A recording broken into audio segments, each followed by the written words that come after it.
Para compreendermos verdadeiramente a vida da mulher que a história chamaria de Madalena, precisamos, antes de tudo, esquecer as pinturas dos museus europeus e os vitrais das catedrais góticas. Precisamos viajar no tempo. Precisamos descer até o nível do solo poeirento e quente da província da Judéia, sob a ocupação do Império Romano, na terceira década do primeiro século. Estamos nas margens do Mar da Galileia, que os locais chamam de Yam Kinneret, o lago em forma de harpa. A água é de um azul profundo, cercada por colinas que mudam de cor conforme o sol se move, do dourado da manhã ao roxo intenso do crepúsculo. Mas não imagine um cenário bucólico e silencioso. A Galileia de Jesus e de Maria não era um lugar de paz. Era um caldeirão fervente de comércio, política, religião e tensão militar.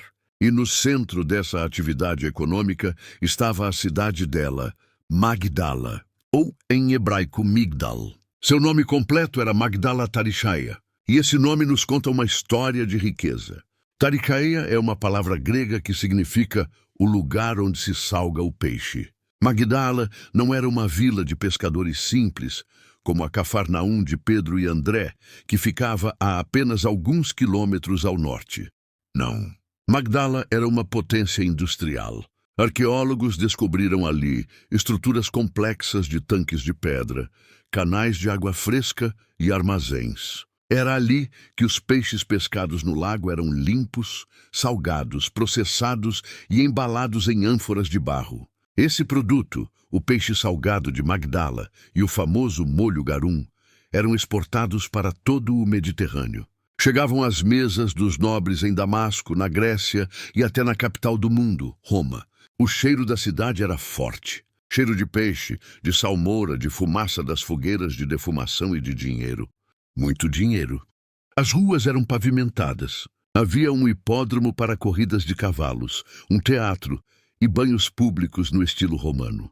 Era uma cidade helenizada, moderna para os padrões da época, onde o grego era falado tanto quanto o aramaico nas negociações comerciais. É neste cenário urbano e sofisticado que encontramos Maria. O fato de ela carregar o nome de sua cidade, Maria de Magdala, é o primeiro grande indício de quem ela era. Naquela sociedade patriarcal rígida, uma mulher era definida pelos homens a quem pertencia. Ela era Maria, filha de fulano, ou Maria, esposa de Cicrano, ou Maria, mãe de Beltrano. Mas ela não. Ela é apenas Maria de Magdala. Isso grita independência. Isso sugere, aos olhos da história e da sociologia antiga, que ela era uma mulher que não tinha um homem acima dela. Talvez uma viúva de um rico comerciante de peixes. Talvez uma herdeira que geria seus próprios negócios. Ela tinha a chave do próprio cofre. Ela tinha autonomia para ir e vir, algo raríssimo para as mulheres judias daquele tempo. Podemos imaginá-la vestida não com os trajes simples de lã crua das camponesas, mas com linhos finos, tingidos com a púrpura cara ou o índigo importado. Ela caminhava pelas ruas de colunatas de Magdala com a cabeça erguida. Mas por trás dessa fachada de riqueza e independência havia uma ruína interior. A tradição e os textos sagrados nos dizem que ela era atormentada por 7 demônios. Vamos parar e analisar o que isso significava na carne, na pele e na mente de uma pessoa do século I. Hoje temos nomes clínicos para os tormentos da mente: esquizofrenia, transtorno bipolar, epilepsia severa, depressão profunda. Naquela época não havia psiquiatria, havia apenas o mundo espiritual. Qualquer doença que atacasse o controle da pessoa sobre seu próprio corpo ou mente era vista como uma invasão. Alguém ou algo havia tomado as rédeas da alma daquela pessoa. Dizer que ela tinha 7 demônios é usar o número da plenitude na tradição judaica. 7 dias da criação, 7 voltas em Jericó. 7 demônios significava uma possessão completa, total, absoluta. Imagine o sofrimento diário dessa mulher rica. Ela podia comprar os melhores perfumes, mas não conseguia comprar a paz. Ela podia ter servos, mas era escrava de sua própria mente. Talvez ela tivesse ataques súbitos, caindo no chão das ruas pavimentadas de Magdala, espumando, o corpo se contorcendo em espasmos que aterrorizavam os vizinhos. Talvez ela ouvisse vozes, vozes que gritavam dia e noite, impedindo o sono, sussurrando medos terríveis, ordenando que ela se ferisse. Vozes que a isolavam. A sociedade antiga tinha medo da doença mental. Eles viam isso como um castigo divino ou uma maldição contagiosa. Mesmo com todo o seu dinheiro, Maria devia sentir o isolamento social. As pessoas atravessavam a rua para não passar perto dela. Os cochichos nas esquinas. Os olhares de pena misturados com repulsa.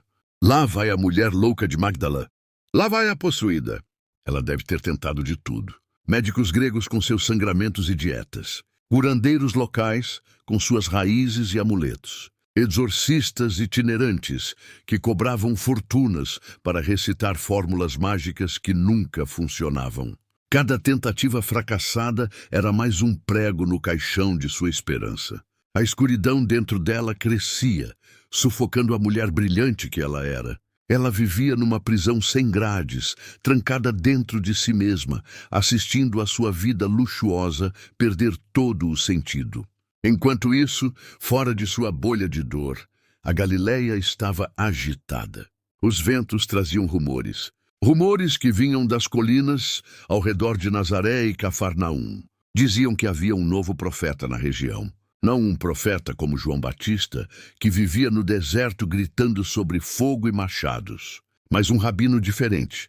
Diziam que ele comia com cobradores de impostos. Diziam que ele tocava em leprosos. Diziam que quando ele falava, a autoridade não vinha dos livros, mas de dentro dele. E o mais importante para Maria, diziam que os demônios o obedeciam. Não porque ele usava feitiços complexos, mas porque ele simplesmente mandava, e eles saíam. Imagine o momento em que esse boato chegou aos ouvidos de Maria. Talvez através de uma serva que foi ao mercado comprar peixe. Senhora, dizem que há um homem em Cafarnaum, um tal de Jesus, filho de José. Dizem que ele curou o filho de um oficial apenas com a palavra. Será que o coração dela acelerou? Ou será que ela já estava tão cética, tão ferida por tantas falsas esperanças, que duvidou? Mas a dor tem o poder de nos empurrar para o impossível. Quando a dor é insuportável, agarramos qualquer fio de possibilidade. Jesus estava começando a fazer seu circuito pelas sinagogas da Galileia. E Magdala, sendo uma cidade rica e judia, tinha uma sinagoga magnífica. As escavações recentes, iniciadas em 2009, encontraram essa sinagoga exata. Pisos de mosaico colorido, paredes pintadas com afrescos vermelhos e amarelos, e uma pedra esculpida com a imagem do Templo de Jerusalém. Foi provavelmente ali, nesse espaço sagrado de sua própria cidade, ou talvez nas margens do lago, onde as multidões se reuniam, que o encontro aconteceu. Maria decidiu ir ver. Ela vestiu seu manto, talvez cobrindo o rosto para evitar os olhares curiosos, e foi até onde a multidão se aglomerava. Ela conseguia sentir a eletricidade no ar. Havia centenas de pessoas, doentes, coxos, cegos e curiosos. E no centro, um homem de aparência comum, mas com um olhar que parecia atravessar a alma. Jesus de Nazaré. Não sabemos se ela gritou. Não sabemos se ela caiu aos pés dele imediatamente. Ou se foi ele quem a viu no meio da multidão, encolhida, tremendo sob o peso de sua aflição invisível. Mas o Evangelho de Lucas é sucinto e poderoso. Maria, chamada Madalena, da qual saíram 7 demônios. O encontro foi um choque de realidades. A luz absoluta colidindo com a escuridão absoluta. Jesus olhou para ela. Não para a roupa cara, não para a reputação manchada pela loucura. Ele olhou para a humana presa lá dentro. E com uma ordem, o caos cessou. Imagine o silêncio repentino na mente de Maria. As vozes pararam. O medo, que era seu companheiro constante por anos, evaporou. Os espasmos musculares relaxaram. Pela primeira vez em muito tempo, ela conseguia respirar fundo e sentir apenas o ar salgado do lago, e não o cheiro do enxofre de seus pesadelos. Ela estava sã. Ela estava livre. Ela era dona de si novamente. Muitos que eram curados por Jesus voltavam para suas casas, felizes, e seguiam suas vidas normais. O cego voltava a trabalhar. O leproso voltava para a família. Mas com Maria foi diferente. A ingratidão dela não cabia numa vida normal. Como ela poderia voltar para a contabilidade da peixaria? Como ela poderia voltar para os jantares fúteis com a elite de Magdala? Aquele homem tinha lhe devolvido a vida. A vida dela, agora, pertencia àquela missão. Ali, nas margens daquele mar, uma decisão radical foi tomada. Uma decisão que escandalizaria a sociedade conservadora da época. Uma mulher solteira, rica, deixando sua casa, sua cidade e seu conforto para seguir um grupo de homens itinerantes sem teto, que dormiam ao relento e comiam o que lhes davam. Ela não foi convidada formalmente como Pedro ou André, que ouviram "siga-me". Ela se convidou. Ou melhor, ela foi atraída por uma gravidade irresistível. Ela olhou para sua casa confortável em Magdala, olhou para o mestre caminhando na estrada de terra e não teve dúvida. Ela pegou suas bolsas de dinheiro, pegou seus mantos. Chamou outras mulheres que também haviam sido transformadas. Joana, esposa de Cusa, o administrador do rei Herodes, e Susana. E juntas formaram algo inédito na história religiosa de Israel. Um discipulado feminino. Não como servas domésticas que cozinhavam e lavavam, mas como parceiras, como financiadoras, como alunas que se sentavam para ouvir a Torá sendo reescrita nos lábios do Messias. Maria Madalena deu o primeiro passo na estrada poeirenta. Magdala ficou para trás. À frente estava o reino de Deus. E ela mal sabia que essa estrada a levaria não apenas pelas vilas da Galileia, mas até o topo de uma colina chamada Gólgota, onde o céu se tornaria negro e seu coração seria testado até o limite. Mas essa jornada, o dia a dia desse grupo estranho e revolucionário, e como Maria se tornou uma líder entre eles, é o que veremos a seguir. Aqui está o bloco 2 de 10. Continuamos a narrativa exatamente de onde paramos, focando agora na dinâmica revolucionária do ministério itinerante e no papel crucial, mas muitas vezes ignorado, das mulheres que financiavam a missão. Bloco 2. A caravana do escândalo e a patrona do Messias. Imagine a cena nas estradas de terra batida da Galileia. O sol está alto. O calor faz o ar tremular acima do solo. Um grupo de viajantes caminha. À primeira vista, parece um grupo comum de peregrinos indo para alguma festa religiosa. Mas se você olhar mais de perto, verá algo que faria qualquer fariseu da época parar e balançar a cabeça em desaprovação. No centro, o Rabi, Jesus. Ao redor dele, 12 homens, pescadores com mãos calejadas como Pedro e André. Um ex-cobrador de impostos, Mateus, que ainda carregava nos olhos a culpa de ter servido a Roma. Zelotes com facas escondidas sob os mantos, sonhando com revolução. Mas misturadas a eles, caminhando lado a lado, ombro a ombro, estavam as mulheres. Isso era o impensável. Isso era o escândalo. Naquele tempo, um rabino respeitável não falava com mulheres em público, nem mesmo com sua própria esposa ou filha.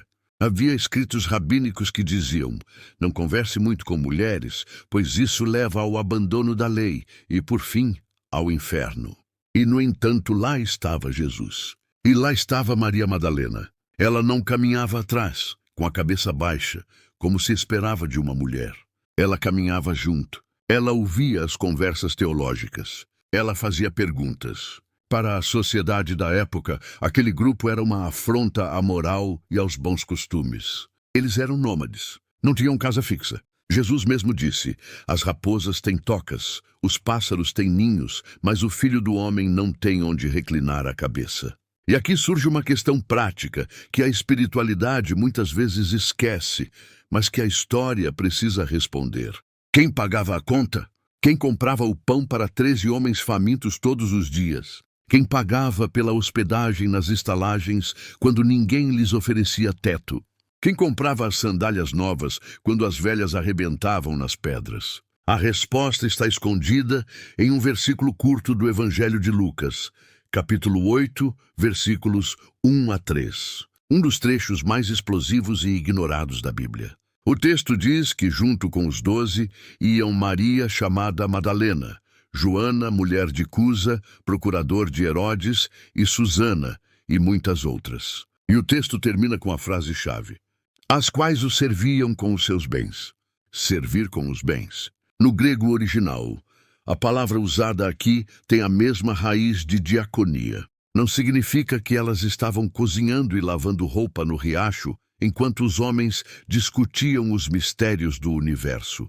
Significa que elas eram as provedoras, as patronas. Maria Madalena, a mulher rica de Magdala. Joana, a aristocrata ligada à corte do rei que matou João Batista. O dinheiro que mantinha o movimento de Jesus vivo vinha das bolsas dessas mulheres. Isso inverte completamente a pirâmide de poder. Imagine a tensão que isso criava. Imagine Judas Iscariotes, o tesoureiro do grupo. Um homem que, segundo o Evangelho de João, gostava de controlar o dinheiro e até desviava um pouco para si. Judas dependia das doações de Maria Madalena para ter o que gerenciar. Pedro, o pescador orgulhoso, acostumado a sustentar sua família com o suor do próprio rosto, agora dependia da caridade de mulheres ricas para comer. Isso era uma lição de humildade diária para os apóstolos. Jesus estava ensinando a eles uma nova ordem social. Uma ordem onde homens e mulheres eram iguais na missão, onde o dinheiro não comprava liderança, mas servia ao reino. E no centro dessa nova economia estava Maria. Mas ela não era apenas uma carteira aberta. Ela era uma discípula, talvez a mais atenta de todas. Durante aqueles 3 anos de ministério na Galileia, Maria Madalena absorveu cada palavra. Imagine as noites ao redor da fogueira. O céu do deserto cravejado de estrelas, sem nenhuma poluição luminosa. O fogo estalando. Os discípulos cansados, deitados sobre suas capas. Jesus começava a contar parábolas. Histórias sobre sementes, sobre ovelhas perdidas, sobre filhos pródigos. Os homens muitas vezes não entendiam. Os evangelhos estão cheios de momentos em que os apóstolos perguntam: Mestre, explica-nos, pois não compreendemos. Eles tinham a mente focada em um reino político. Eles esperavam que Jesus expulsasse os romanos, pegasse uma espada e se sentasse no trono de Davi em Jerusalém. Eles discutiam quem seria o ministro da defesa e quem seria o ministro da fazenda no novo governo. Mas Maria Madalena, ela parece ter entendido algo diferente, algo mais profundo. A cura que ela recebeu foi interior. A libertação dos 7 demônios foi uma batalha espiritual, não política. Então, quando Jesus falava de um reino que não era deste mundo, Maria entendia. Ela sabia o que era viver em um inferno interior e ser resgatada para um céu interior. Ela não estava lá por cargos. Ela não estava lá por poder. Ela estava lá por amor e por gratidão. Isso criou um vínculo único entre ela e o Mestre. Uma intimidade intelectual e espiritual que mais tarde causaria ciúmes nos textos gnósticos, mas que já podemos vislumbrar nos textos canônicos. Ela tinha a melhor parte, como Jesus diria em outra ocasião para Maria de Betânia. Uma figura diferente, mas com um espírito semelhante de discipulado. O tempo passava. As multidões cresciam. Houve o milagre da multiplicação dos pães. Maria viu 5.000 homens, fora mulheres e crianças, sendo alimentados. Ela viu a tempestade ser acalmada no mar que ela conhecia tão bem desde a infância. Ela viu leprosos, com a carne apodrecida, voltarem a ter a pele de bebê. Mas à medida que a fama de Jesus crescia, crescia também a sombra que o perseguia. Os líderes religiosos de Jerusalém estavam furiosos. Os fariseus viam Jesus como um herege que desrespeitava o sábado. Os saduceus viam Jesus como uma ameaça à ordem pública e ao acordo frágil com os romanos. E Jesus sabia disso. Em um determinado momento, em Cesareia de Filipe, o tom da viagem mudou. Jesus parou de falar em parábolas suaves e começou a falar de morte. É necessário que o Filho do Homem vá para Jerusalém, sofra muitas coisas, seja rejeitado pelos anciãos e principais sacerdotes, e seja morto e ressuscite ao 3º dia. Pedro, ouvindo isso, levou Jesus para um canto e o repreendeu. Nunca, Senhor, isso nunca te acontecerá. Pedro se recusava a aceitar um Messias sofredor. Mas e Maria Madalena? Não temos o registro da fala dela nesse momento, mas podemos imaginar seu olhar. As mulheres, muitas vezes, têm uma intuição mais aguçada para o perigo e para a dor. Enquanto os homens negavam a realidade, sonhando com coroas de ouro, talvez Maria Madalena tenha olhado para o rosto de Jesus e visto a tristeza profunda em seus olhos. Talvez ela tenha começado a preparar seu coração para o pior. Ela havia deixado tudo para segui-lo. Se ele morresse, o que seria dela? Será que os demônios voltariam? Essa dúvida deve ter pairado sobre ela como uma nuvem negra. Mas ela não recuou. Quando Jesus endureceu o rosto para ir a Jerusalém, como diz o texto bíblico, Maria endireitou os ombros e foi com ele. A caravana começou a descer da Galiléia verdejante em direção ao sul árido da Judéia. A cada passo, o perigo aumentava. Eles sabiam que havia cartazes de procurado na cabeça de Jesus. Eles sabiam que Lázaro, amigo deles, havia sido ressuscitado recentemente em Betânia. E isso tinha sido a gota d'água para o Sinédrio. A sentença de morte já estava assinada. Faltava apenas a captura. A chegada a Jerusalém não foi apenas uma viagem geográfica. Foi uma entrada na Cova dos Leões. Quando eles avistaram os muros dourados da Cidade Santa, brilhando ao sol, o coração de todos deve ter batido mais forte. Para os homens batia com a esperança da glória. É agora, ele vai se revelar rei. Para Maria Madalena, talvez batesse com o prenúncio do luto. Eles entraram na cidade. A multidão gritava, Hosana. Jogavam mantos e ramos de palmeira no chão. Parecia uma vitória. Parecia que o mundo estava aos pés do carpinteiro de Nazaré. Mas Maria Madalena, observadora, deve ter visto os olhares frios dos sacerdotes no alto das sacadas do templo. Ela deve ter visto os soldados romanos, com suas armaduras de ferro, vigiando cada movimento, as mãos nos cabos das espadas curtas. A festa da Páscoa estava chegando. A cidade estava cheia, sufocante, com cheiro de cordeiros sendo preparados para o sacrifício. O ar estava pesado. Era a calma antes da tempestade final. E Maria Madalena, a mulher que saiu das trevas de Magdala para a luz do mundo, estava prestes a entrar na semana mais longa da história da humanidade. Uma semana onde a lealdade seria testada pelo sangue.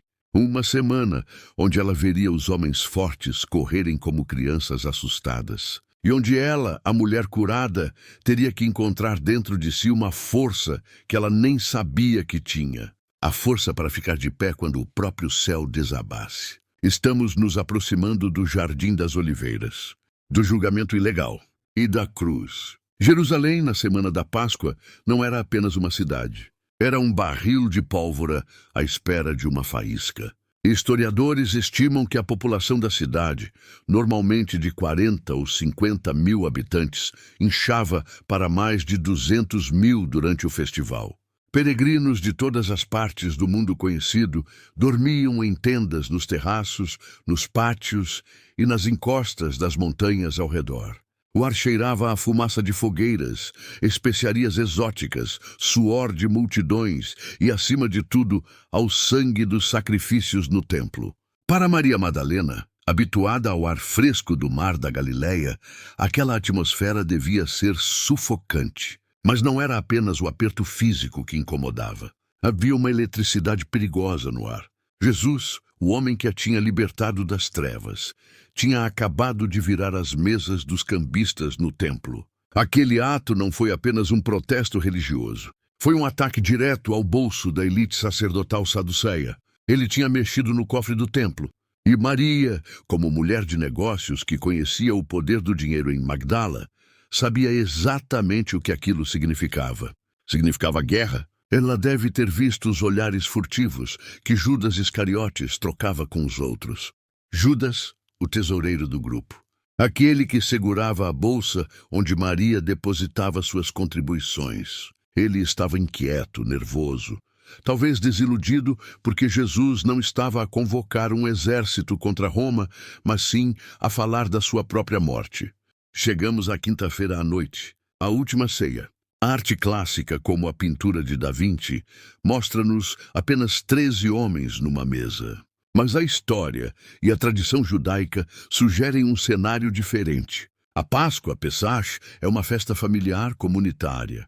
É altamente provável que as mulheres que serviam o ministério, que financiaram aquela viagem e que providenciaram os alimentos para a ceia, estivessem ali. Talvez numa sala adjacente, ou servindo à mesa, ou sentadas nos tapetes mais recuados do cenáculo. Maria Madalena estava lá. Ela ouviu o som da água a cair na bacia, quando Jesus, num ato chocante, lavou os pés sujos dos pescadores. Ela viu a confusão nos olhos de Pedro. Ela sentiu o calafrio na sala, quando Jesus disse: "Um de vós há de trair-me." Ela viu Judas sair apressado para a noite escura. "O que fazes, faz-o depressa", disse Jesus. O coração de Maria deve ter falhado uma batida. Ela sabia que a rede estava a fechar-se. Depois do hino final, eles saíram da cidade murada. Desceram o vale do Cédron, atravessando o riacho escuro, e subiram a encosta do Monte das Oliveiras. Foram para um lugar familiar, um olival chamado Getsêmani, que significa prensa de azeite. Era um jardim privado, talvez pertencente a algum simpatizante rico de Jesus, onde eles costumavam acampar. A noite estava fria. A lua cheia da Páscoa iluminava as folhas prateadas das oliveiras antigas, criando sombras fantasmagóricas no chão. Jesus separou-se deles. Levou Pedro, Tiago e João para mais perto e depois foi orar sozinho. A angústia dele era visível. Ele, que sempre fora a rocha, o pilar de calma no meio da tempestade, agora tremia, suava gotas de sangue. E os homens, os futuros líderes da igreja, adormeceram, vencidos pelo vinho da ceia, pelo cansaço da caminhada e pela tristeza emocional. Eles apagaram. Mas será que Maria Madalena dormiu? As Escrituras não dizem onde ela estava neste momento exato. Mas conhecendo o seu perfil, a sua lealdade feroz e a sua intuição, é difícil imaginar que ela estivesse a dormir profundamente. As mulheres, muitas vezes, ficam de vigília enquanto os homens descansam. Talvez ela estivesse a vigiar a entrada do jardim, atenta a cada estalar de galho seco. Então o pesadelo começou. Não com monstros ou demônios, como no passado dela, mas com tochas. Uma linha de luzes serpenteando pelo vale, vindo da cidade. O som de botas marchando. O tinir de metal contra metal. Soldados do templo, guardas armados com paus e espadas. E à frente deles, Judas. O beijo da traição iluminado pelo fogo das tochas. O caos instalou-se no jardim silencioso. Gritos. Pedro, meio acordado e em pânico, puxa uma espada e corta a orelha de um servo. Jesus, mesmo naquele momento de terror, cura o homem e ordena: "Guarda a tua espada." Ele entrega-se, e é aqui que acontece a grande fratura. Então todos os discípulos, deixando-o, fugiram. Mateus e Marcos são brutais nesta descrição. Todas. Pedro, Tiago, João, André, todos correram para a escuridão das oliveiras, salvando a própria pele. O pastor foi ferido e as ovelhas dispersaram. Mas a tradição e a lógica narrativa colocam as mulheres num papel diferente. Elas não eram o alvo principal. As autoridades queriam o líder, o Messias. Mulheres naquela sociedade eram politicamente irrelevantes. Isso dava-lhes uma espécie de invisibilidade. Enquanto os homens corriam para se esconder, é muito provável que Maria Madalena, paralisada pelo choque inicial, tenha feito o oposto. Ela seguiu. À distância, nas sombras. Ela viu amarrarem as mãos que a tinham abençoado. Ela viu empurrarem-no brutalmente pelo caminho de volta à cidade. Ela seguiu a procissão macabra até a casa do sumo sacerdote, Caifás. A noite foi longa e terrível. Enquanto Pedro estava no pátio a aquecer-se no fogo e a negar 3 vezes que conhecia Jesus: "Eu não conheço esse homem." Maria estava lá fora? Ou estaria ela misturada na multidão de servos, ouvindo o julgamento ilegal acontecer lá dentro? Ela ouviu os sons. O som da bofetada. O som do rasgar das vestes do sumo sacerdote gritando blasfêmia. O som das cuspidelas. Imagine a dor desta mulher. Ela tinha investido tudo naquele homem. Não apenas dinheiro. Ela tinha investido a sua sanidade, a sua esperança, a sua alma. Ela acreditava que ele era o rei de Israel. E agora ele estava a ser tratado como um criminoso comum, um lixo humano pelos líderes da sua própria religião. O amanhecer trouxe o horror final. Eles levaram Jesus para o governador romano, Pôncio Pilatos. A política entrou em cena. Os sacerdotes precisavam de Roma para matar Jesus, pois não tinham autoridade para executar a pena de morte. Maria Madalena seguiu a multidão até a Fortaleza Antônia, o quartel-general romano. Ela viu o jogo político sujo. Pilatos a tentar lavar as mãos. A multidão, manipulada pelos sacerdotes, a começar a gritar por Barrabás. Solta Barrabás, crucifica-o.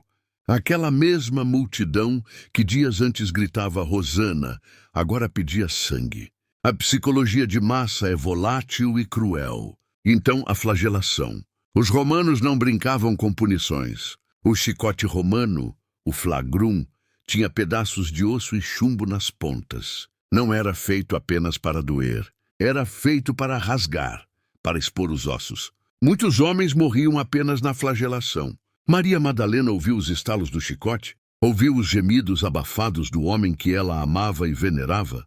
Quando Pilatos apresentou Jesus à multidão, dizendo, Ex homo, eis o homem, o que Maria viu não era mais o belo rabi da Galileia. Era uma massa de carne viva, sangrenta, coroada com espinhos longos e brutais da planta Ziziphus spinacristi. Um manto púrpura velho jogado sobre as feridas abertas para zombar da sua realeza. Nesse momento, qualquer esperança de um milagre político morreu. Ele não ia convocar anjos. Ele não ia descer fogo do céu. Ele ia morrer. A maioria das pessoas, ao ver um ente querido nesse estado, desvia o olhar. É instintivo. Não queremos ver a destruição daquilo que amamos. Mas a marca registrada de Maria Madalena, o traço que a define em todos os evangelhos, é que ela não desvia o olhar. Ela é a testemunha ocular. Ela suporta a visão do horror. Enquanto os apóstolos estavam escondidos, atrás de portas trancadas, tremendo de medo de serem os próximos, Maria Madalena endireitou-se. Ela limpou as lágrimas. Ela chamou as outras Marias. Maria, mãe de Tiago e José. Salomé, e a própria mãe de Jesus, que devia estar num estado de choque catatônico. Elas formaram um pequeno batalhão de luto, uma falange feminina de resistência. Quando a cruz pesada foi colocada sobre os ombros em carne viva de Jesus e a procissão para o Gólgota começou, elas não ficaram para trás. Eles iniciaram a via dolorosa, o caminho da dor.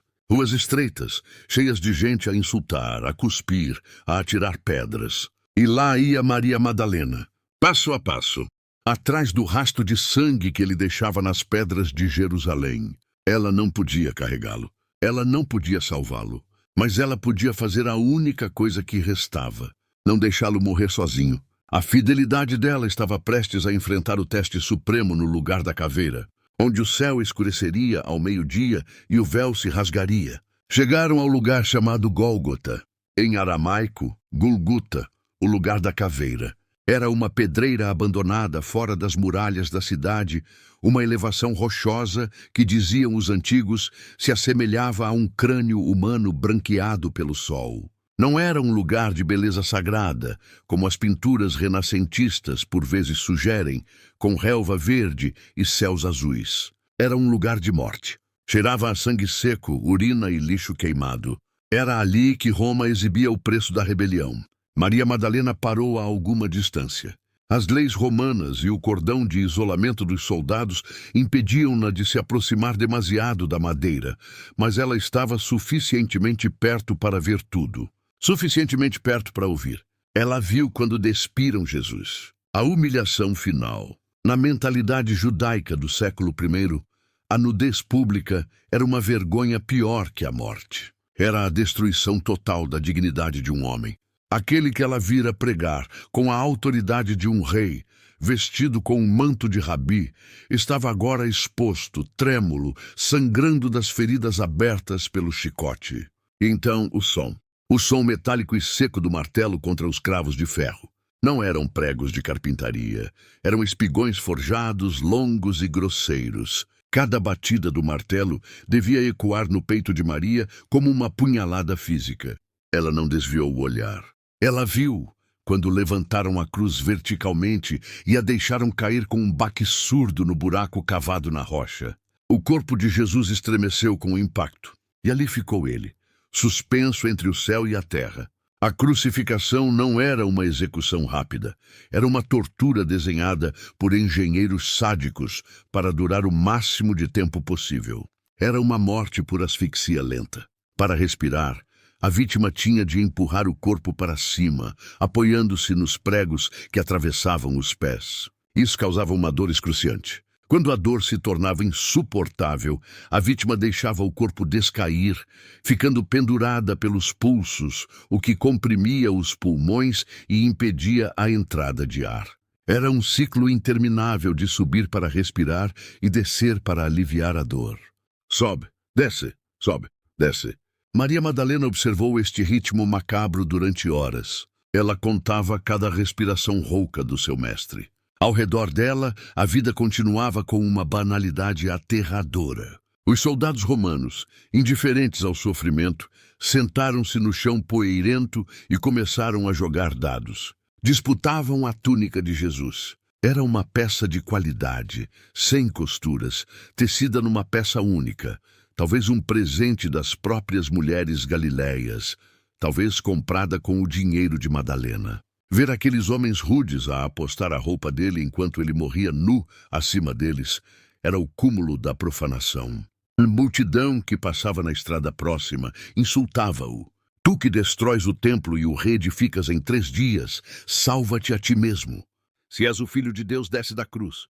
Os líderes religiosos, satisfeitos com o seu triunfo político, troçavam entre si. Mas Maria não gritava, não insultava. Ela permanecia. Havia um pequeno grupo ali, ilhado num mar de ódio. O discípulo amado João, o único dos 12 que teve a coragem de voltar. Maria, a mãe de Jesus, cujo coração estava a ser trespassado por uma espada invisível, cumprindo a profecia antiga de Simeão. Maria, mulher de Clopas. E Maria Madalena. Ao meio-dia, algo sobrenatural aconteceu. O sol da Judéia, geralmente implacável naquela hora, começou a falhar. Uma escuridão densa cobriu a terra. Não foi apenas uma nuvem passageira. Foi um peso atmosférico, um silêncio opressivo que calou até os pássaros. Durante 3 horas a escuridão reinou. Era como se o próprio universo estivesse de luto, como se o Pai tivesse virado o rosto. Perto das 3 da tarde, o silêncio foi quebrado por um grito rouco e desesperado vindo da cruz. Eloi, Eloi, lema sabachthani? Meu Deus, por que me abandonaste? Não era um grito de descrença. Era a citação de um salmo, o Salmo 22, o lamento do justo sofredor. Mas para Maria, ouvir aquela voz, que sempre fora tão cheia de certeza e poder, agora quebrada pela angústia absoluta, deve ter sido devastador. Jesus pediu água. Tenho sede. Um soldado, num gesto que misturava escárnio e uma estranha misericórdia, molhou uma esponja em vinagre barato, a bebida das legiões, e ergueu-a num hisopo até a boca dele.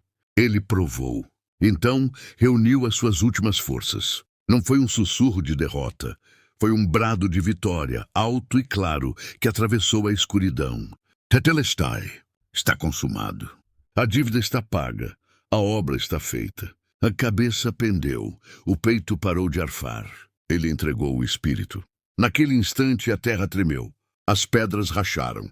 O centurião romano, um homem de guerra endurecido por batalhas, olhou para o cadáver na cruz e, aterrorizado, confessou: verdadeiramente este homem era filho de Deus. Mas Maria Madalena não precisava da confissão de um soldado. Ela sabia. E agora ele estava morto. A esperança parecia ter morrido com ele. O sol voltou a brilhar, revelando a cena crua da morte. Os soldados vieram para acelerar o processo, pois o sábado judaico começava ao pôr do sol e os corpos não podiam ficar nas cruzes. Quebraram as pernas aos 2 ladrões crucificados ao lado de Jesus, para que não pudessem mais erguer-se para respirar e morressem rapidamente por asfixia. Mas quando chegaram a Jesus, viram que já estava morto. Para ter a certeza, um soldado pegou numa lança e enterrou-a no lado dele, perfurando o coração. Sangue e água jorraram. Maria viu o último insulto ao corpo do seu Senhor. Mas viu também a prova final. Não havia engano. Ele não estava desmaiado. Ele estava morto. Agora começava uma corrida contra o tempo. O sol estava a descer no horizonte. Assim que a primeira estrela aparecesse, o sábado começaria. E nenhum trabalho poderia ser feito. Se o corpo não fosse enterrado antes disso, seria atirado para a vala comum dos criminosos, onde cães selvagens o devorariam. Maria devia estar em pânico. O que fazer? Foi então que surgiram 2 figuras inesperadas. José de Arimateia e Nicodemos, membros do Sinédrio, homens ricos e poderosos, que seguiam Jesus em segredo. Agora, na morte, eles saíram das sombras. José usou a sua influência para pedir o corpo a Pilatos. Nicodemos trouxe uma quantidade absurda de especiarias, cerca de 30 quilos de mirra e aloés, uma quantidade digna de um rei. Eles baixaram o corpo da cruz com cuidado. Maria Madalena aproximou-se. Finalmente ela podia estar perto dele novamente. Não há registro de que ela tenha ajudado a lavar o corpo. Essa tarefa cabia aos homens, segundo o costume. Mas ela estava ali, a centímetros de distância. Ela viu as marcas dos pregos, viu as costas dilaceradas, viu o rosto pálido e sem vida. Eles envolveram o corpo rapidamente em faixas de linho puro, intercaladas com as especiarias aromáticas, conforme o costume judaico de sepultamento. Não houve tempo para o ritual completo. Tudo foi feito à pressa, com o céu a ficar laranja e roxo. Perto dali, num jardim, havia um sepulcro novo. Uma gruta escavada na rocha calcária, que pertencia a José de Arimateia e que nunca tinha sido usada. Era um túmulo de rico. Eles carregaram o corpo para lá. Maria Madalena seguiu-os. O Evangelho de Mateus, 27:61, dá-nos um detalhe crucial, quase cinematográfico. E estavam ali Maria Madalena e a outra Maria, assentadas defronte do sepulcro. Elas não foram embora. Elas sentaram-se no chão, em frente à entrada escura da caverna. Elas viram os homens rolarem uma grande pedra pesada e redonda, como uma mó de moinho, para fechar a entrada. O som da pedra a roçar na calha e a bater no batente final foi o som do fim. Tudo estava trancado. A escuridão engoliu o corpo de Jesus. José e Nicodemos foram embora, pois o sábado estava a começar. Mas Maria ficou mais um pouco. Ela precisava de memorizar o local. Ela precisava de ter a certeza absoluta de onde ele estava, porque o ritual de sepultamento estava incompleto. Elas não tinham tido tempo de ungir o corpo adequadamente. Ela prometeu a si mesma que voltaria assim que o sábado terminasse. Ela faria aquilo que era certo. Finalmente, com a noite a cair sobre Jerusalém, Maria Madalena levantou-se. O caminho de volta para a cidade deve ter sido o mais triste da sua vida. As ruas estavam a esvaziar-se. As famílias reuniam-se para o jantar de sábado, acendendo as velas, recitando as bênçãos. Mas para Maria não havia bênção. Havia apenas o vazio. O homem que expulsara os seus demônios estava morto, enrolado em panos frios, atrás de uma pedra intransponível. Ela recolheu-se, talvez na casa onde estavam hospedados, ou no esconderijo onde os apóstolos tremiam de medo. Começou então o grande silêncio. O sábado, um dia inteiro de natividade obrigatória. Enquanto a cidade orava, Maria esperava. Ela preparou os perfumes, comprou os óleos. Ela contava as horas. Ela não sabia, não podia saber que aquele túmulo não era o fim. Ela não sabia que estava a preparar perfumes para um corpo que não precisaria mais deles. A mente dela estava focada na morte e no dever. Mas a história estava prestes a virar a página. A madrugada de domingo aproximava-se. E quando aquele sol nascesse, a vida de Maria Madalena e a história do mundo mudaria para sempre. Ela seria a primeira a ver o inimaginável.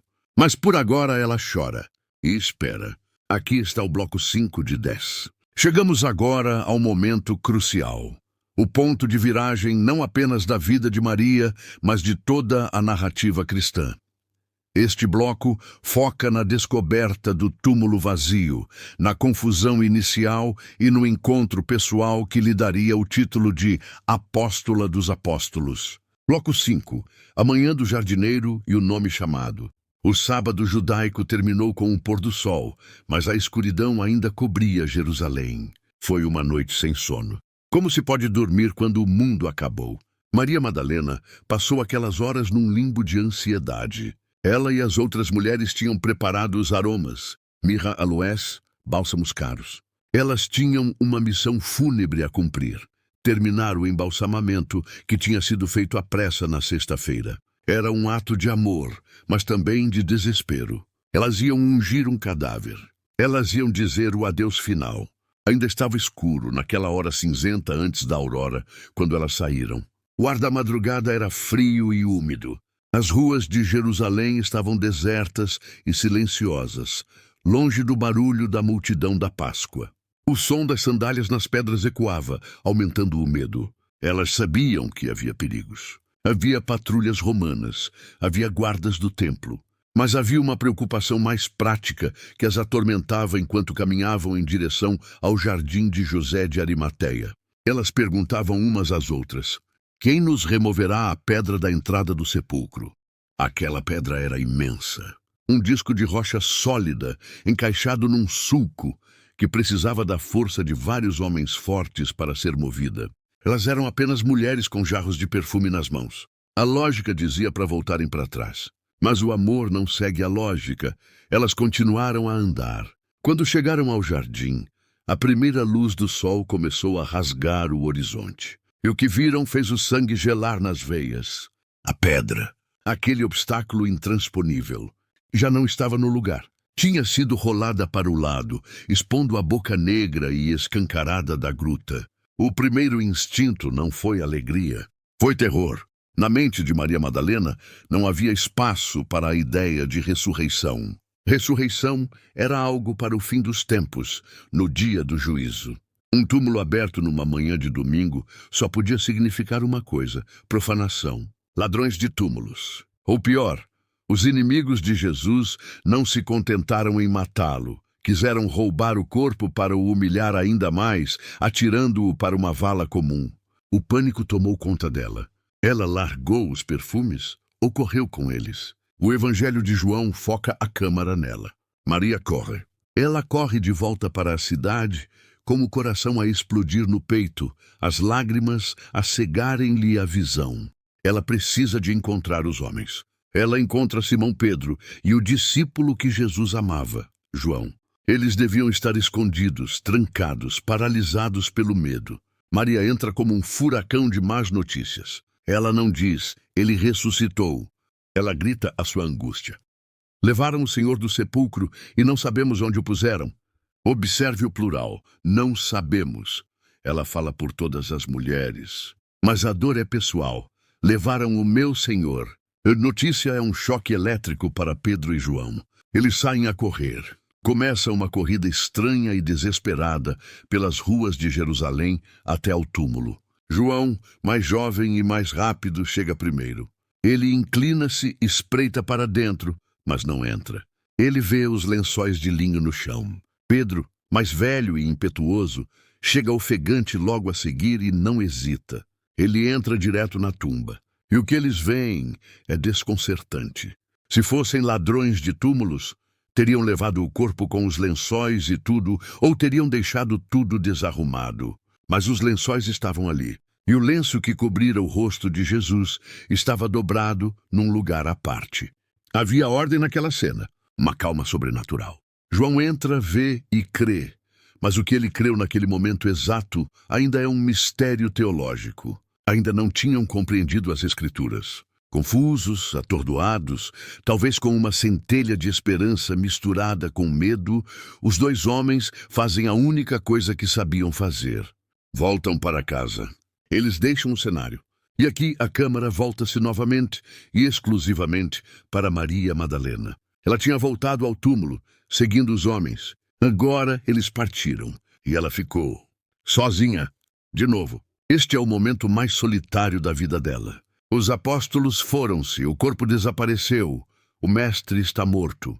Ela fica à entrada do sepulcro, chorando convulsivamente. A dor é tão grande que ela não consegue ir embora.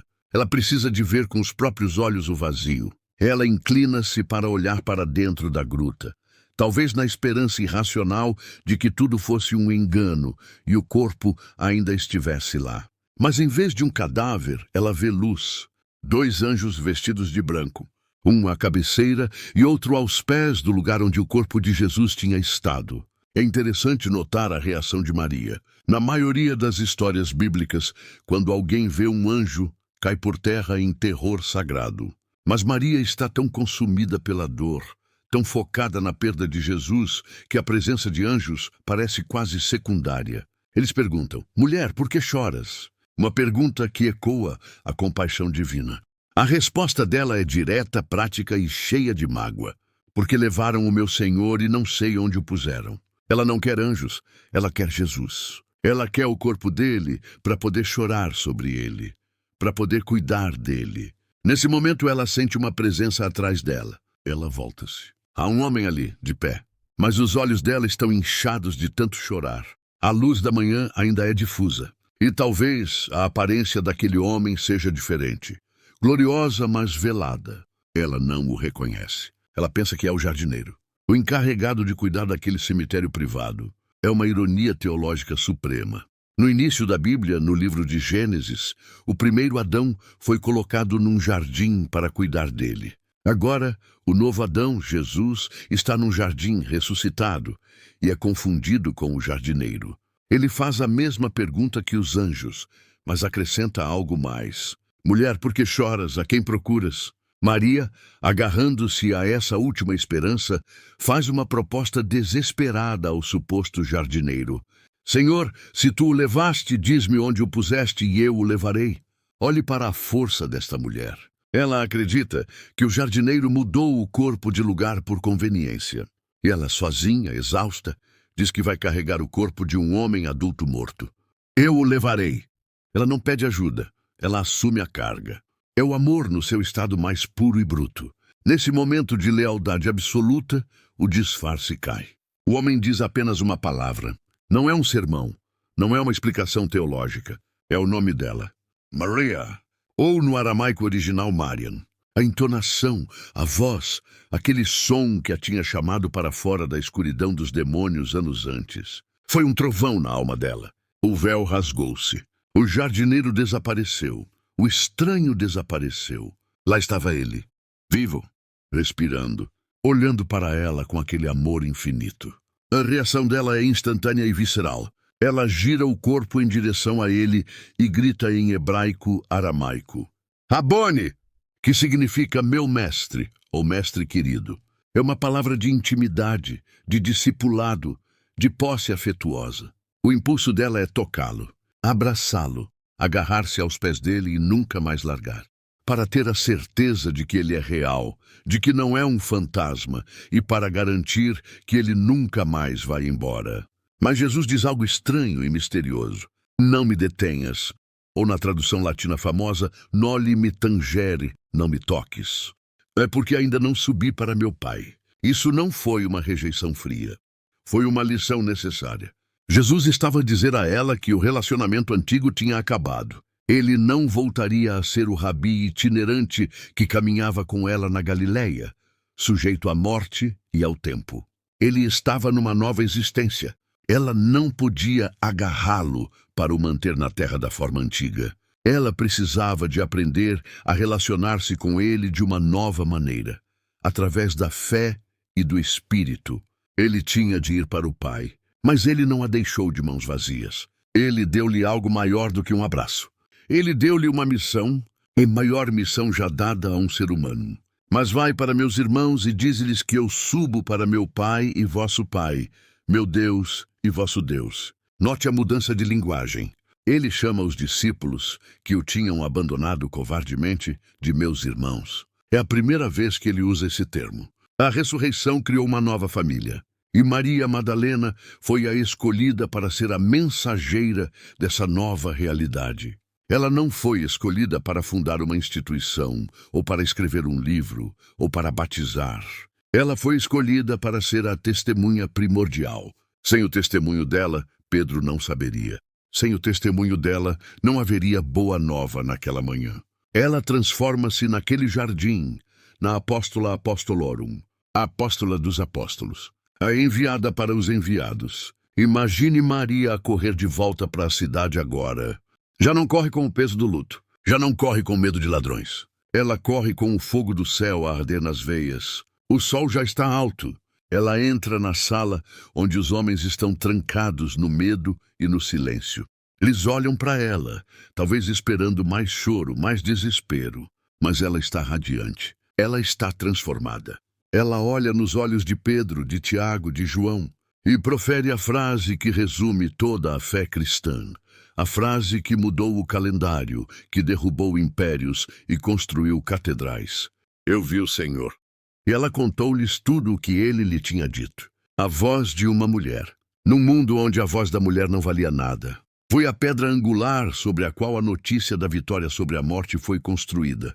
Mas como sabemos, a história humana é feita de esquecimento. Como é que esta mulher, a primeira testemunha, a heroína do jardim, foi lentamente empurrada para as margens? Como é que a sua memória foi manchada? Nos próximos blocos, teremos de sair da Bíblia e entrar nos corredores da história da Igreja, nas areias do Egito, onde textos proibidos foram enterrados, e nas lendas medievais que tentaram preencher o silêncio que se seguiu àquela manhã de domingo. O que aconteceu a Maria Madalena depois daquele dia? Para onde ela foi? As respostas são tão fascinantes quanto misteriosas. Eu vi o Senhor. Esta frase deveria ter garantido a Maria Madalena um lugar de primazia indiscutível na estrutura da igreja nascente. Afinal, na lógica de qualquer movimento, aquele que detém a informação original, aquele que teve o primeiro contato com o líder ressuscitado, possui a autoridade. No entanto, assim que viramos a página dos Evangelhos para o livro de Atos dos Apóstolos, algo estranho acontece. O livro de Atos narra a história dos primeiros 30 anos da igreja. Fala das viagens de Paulo, dos sermões de Pedro, dos milagres, dos naufrágios, das prisões. Mas Maria Madalena, ela evapora. O nome dela é mencionado uma única vez, indiretamente em Atos 1:14, listada genericamente entre as mulheres que oravam com os apóstolos e com Maria, a mãe de Jesus, no cenáculo, à espera do Pentecostes. Depois disso, o silêncio é total. Pedro assume o púlpito. Tiago lidera a igreja em Jerusalém. Paulo, que nunca conheceu Jesus em carne e osso, torna-se o grande teólogo do cristianismo. E a mulher que esteve na cruz e no túmulo desaparece da narrativa oficial. Por quê? Para entender este apagamento, precisamos de olhar para a política de gênero do primeiro século. O cristianismo estava a tentar sobreviver num mundo hostil. Precisava de ser levado a sério pelos judeus ortodoxos e pelos cidadãos romanos cultos. Nessas duas culturas, o testemunho de uma mulher era considerado legalmente inválido.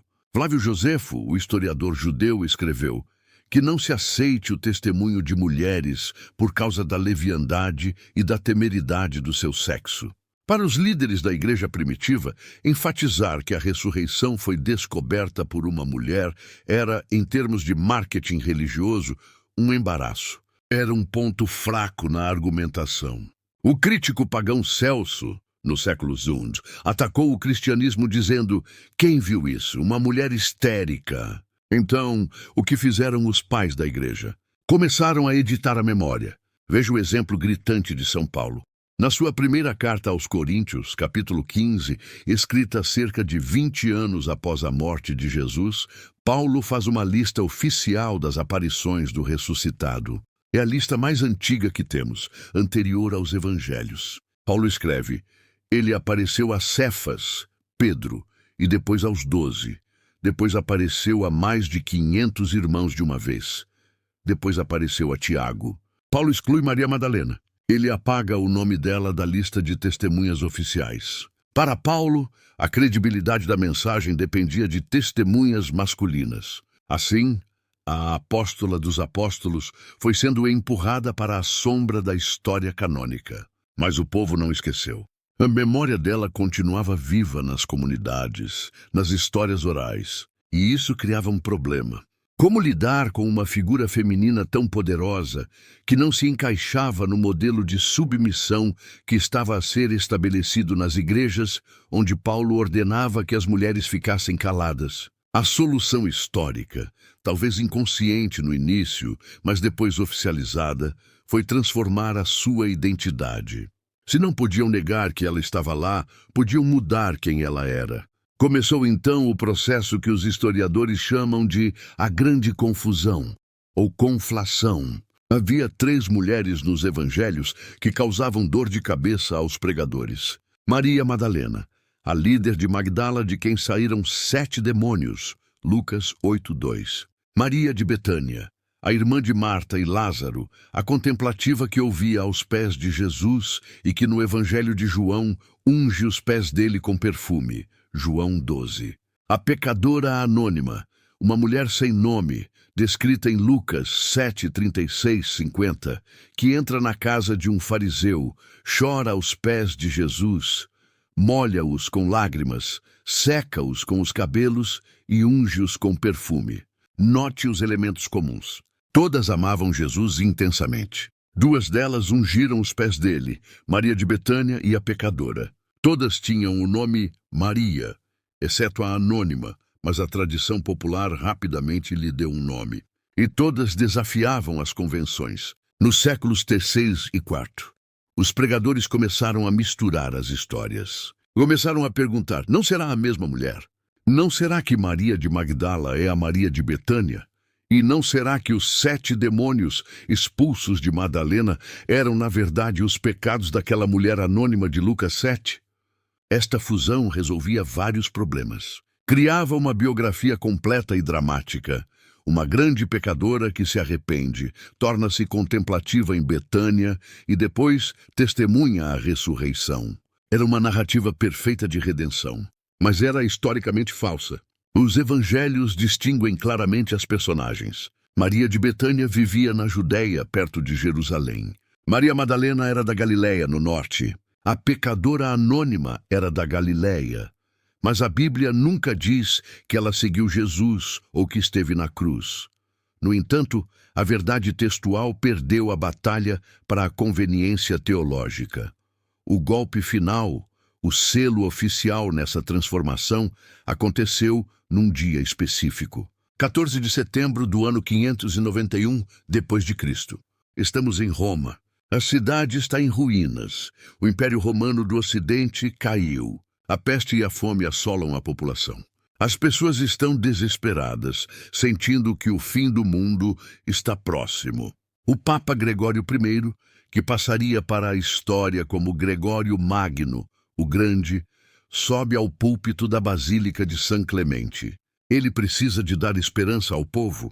Ele precisa de um exemplo poderoso de penitência. Alguém que mostre que mesmo no fundo do poço do pecado há salvação. E ele escolhe Maria Madalena. Na sua homilia 33, Gregório profere as palavras que definiriam a identidade dela pelos próximos 1400 anos. Escute o raciocínio dele. Aquela a quem Lucas chama de pecadora e a quem João chama de Maria, de Betânia, cremos ser a Maria, de quem foram expulsos 7 demônios, segundo Marcos. E ele continua com uma lógica devastadora. E o que significam esses 7 demônios, se não todos os vícios? É claro que essa mulher usou o unguento para perfumar a sua carne em atos proibidos. Ali estava.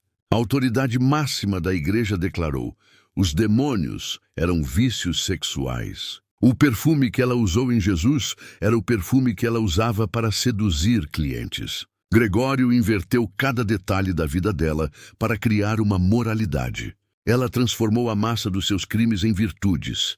Tudo o que ela tinha usado para o pecado, agora oferecia a Deus. Ela tinha cobiçado com os olhos terrenos. Agora, penitente, consumia-os com lágrimas. Ela tinha usado os cabelos para adornar o rosto. Agora, usava-os para secar as lágrimas nos pés do Senhor. Foi um sermão brilhante, retoricamente falando. Foi pastoralmente eficaz. O povo chorou. Sentiram-se perdoados através do exemplo dela. Mas, historicamente, foi um assassinato de reputação. A patrona rica, a líder apostólica, a mulher que financiava o movimento e discutia teologia, foi apagada. No seu lugar nasceu a Madalena penitente. A arte ocidental abraçou essa nova figura com fervor. Pense nas pinturas que você já viu. Maria Madalena é quase sempre retratada com longos cabelos ruivos soltos, sinal de sensualidade e descontrole na época. Muitas vezes está seminua, com os seios à amostra, apenas cobertos pelos cabelos, sugerindo o seu passado lascivo. Ela está sempre a chorar, olhos vermelhos, sempre aos pés de alguém, sempre com um frasco de alabastro na mão. Muitas vezes segurando uma caveira, meditando sobre a vaidade da vida, uma imagem típica da arte barroca.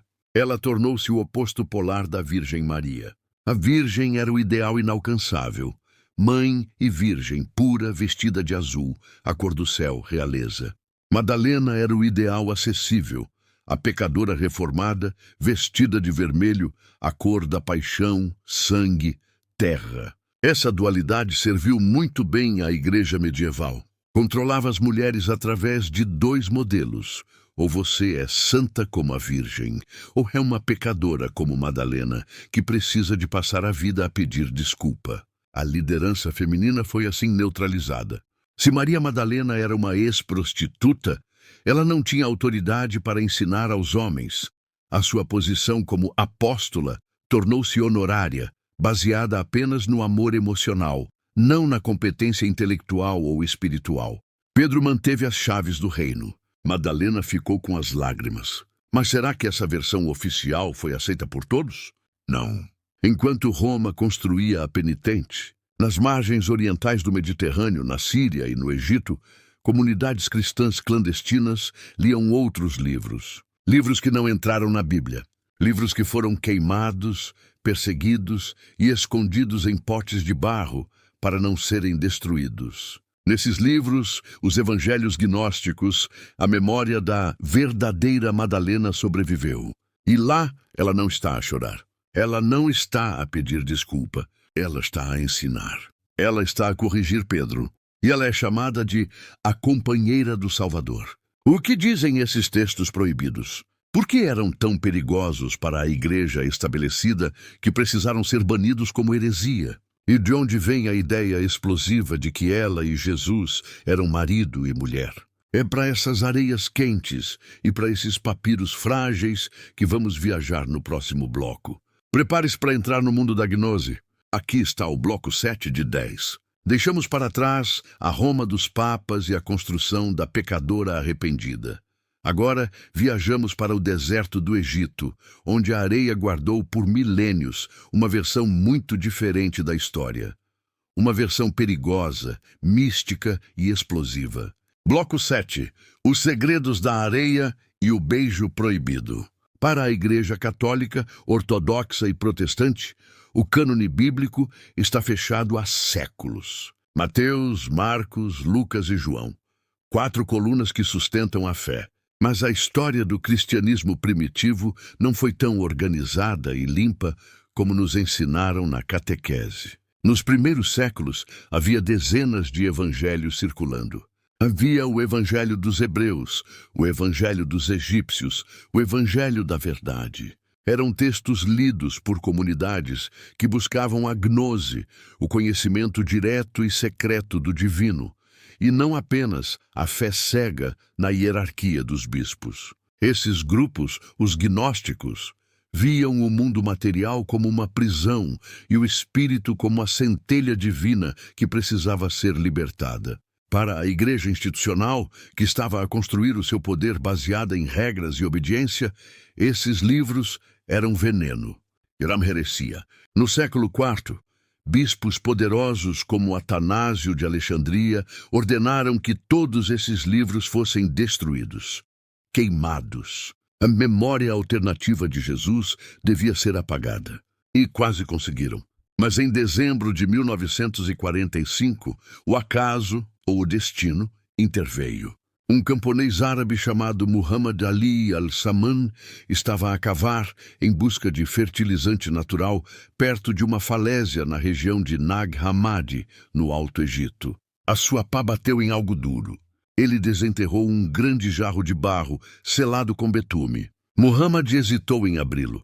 Tinha medo que contivesse um djinn, um espírito maligno. Mas a esperança de encontrar ouro falou mais alto. Ele quebrou o jarro. Não havia ouro. Havia livros, 13 códices encadernados em couro, com páginas de papiro escritas em copta, a antiga língua egípcia escrita com alfabeto grego. Decepcionado, ele levou os livros para casa. A sua mãe usou algumas páginas para acender o fogo do forno de pão. Imagine isso. Palavras escritas no século II, contendo segredos perdidos de Jesus a arderem para cozer pão no século XX. Felizmente, a maior parte dos livros foi salva, vendida no mercado negro e acabou nas mãos de estudiosos. Quando os traduziram, o mundo acadêmico estremeceu. Ali, naquelas páginas frágeis, Maria Madalena não era uma prostituta. Ela não era uma coadjuvante chorosa. Ela era a torre. Ela era a mestra. Entre os textos encontrados, havia um intitulado O Evangelho de Maria. Faltam páginas. O início e o meio perderam-se, mas o que resta é suficiente para reescrever a história da liderança cristã. A cena descrita no texto é pós-ressurreição. Jesus partiu definitivamente. Os discípulos estão reunidos, mas estão aterrorizados. Eles dizem: como podemos ir aos gentios e pregar o evangelho do reino? Se eles não o pouparam a ele, como nos pouparão a nós? O medo da morte paralisa os homens. Pedro, André, Levi estão todos acovardados. É então que Maria Madalena se levanta. No texto, ela assume o comando. Ela beija-os, o beijo da paz, e diz: não choreis e não vos entristeçais, nem duvideis, pois a graça dele estará inteiramente convosco e vos protegerá. Antes, louvemos a sua grandeza. Com essas palavras, ela converteu os seus corações ao bem. Ela fez o que Pedro não conseguiu fazer. Restaurou a coragem do grupo. Mas a tensão aumenta quando Pedro, sempre curioso e talvez um pouco invejoso, faz um pedido a ela. Irmã, sabemos que o Salvador te amava mais do que as outras mulheres. Conta-nos as palavras do Salvador de que te lembras, aquelas que conheces e nós não, e que não ouvimos. Pedro admite aqui a superioridade dela.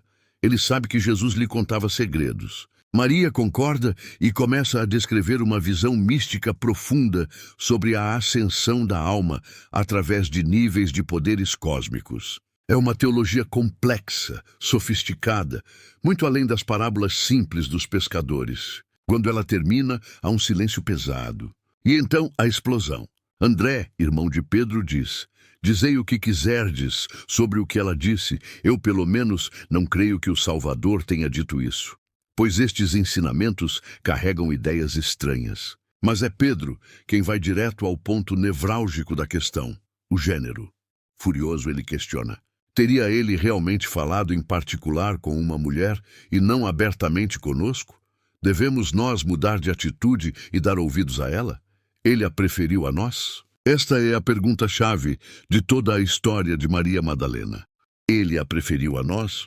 Pedro não consegue aceitar que o Messias tenha confiado a revelação suprema a uma mulher, ignorando a hierarquia masculina. Maria chora com a agressividade de Pedro.